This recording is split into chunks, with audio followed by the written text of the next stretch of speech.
Napagala kami ngayon dito sa isang mall dito sa amin sa Tagbilaran City. Ang tawag dito ay ICM.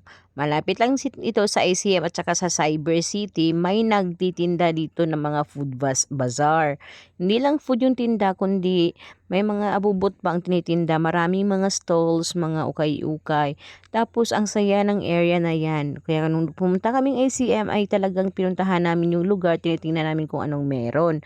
Madaming mga bagong pagkain, madaming mga tinitinda. So after naman, dahil ang aming gagawin talaga dapat is mag-grocery, kaya grocery talaga yung pinuntahan namin. Tapos after ng grocery is nagutom na kami, kaya diretso na din kami sa kainan. Yan yung kasama ko, yung anak ko, tapos nagpupushcart kami. Tapos yan, kain na agad kasi gutom na nga. Ayan, napa-order ng steak, enjoy na enjoy. Kasama ko nga yung mga anak ko, kaya tinitingnan ko din kung ano yung mga kinakain nila.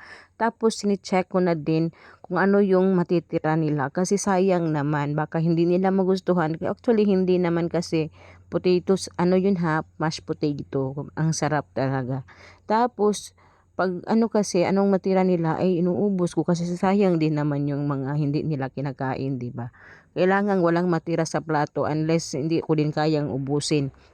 Pero pag kaya kong kainin ay kinakain ko talaga yung matira nila sa plato kasi nasasayangan talaga ako. Mahal pa naman yung mga binayaran namin. So dito kami kumain sa Kenny Rogers. May Kenny Rogers kasi dito malapit sa ICM. Kaya ayan, after naman ang kainan is diretso na din kaming umuwi. Yung driver namin, hindi namin sinasali sa video-video kasi nga ayaw talaga niya na isinasali sa video. Kahit nga nagdadrive din yan, hindi nakakasali. Ayan, pagod na, busog, pero pagod. Thank you Lord for today at sa mga pagkain at sa oras ng pamilya. Ayan, uwi na. Uwi ang time na. Kaya uwi na para makatulog na.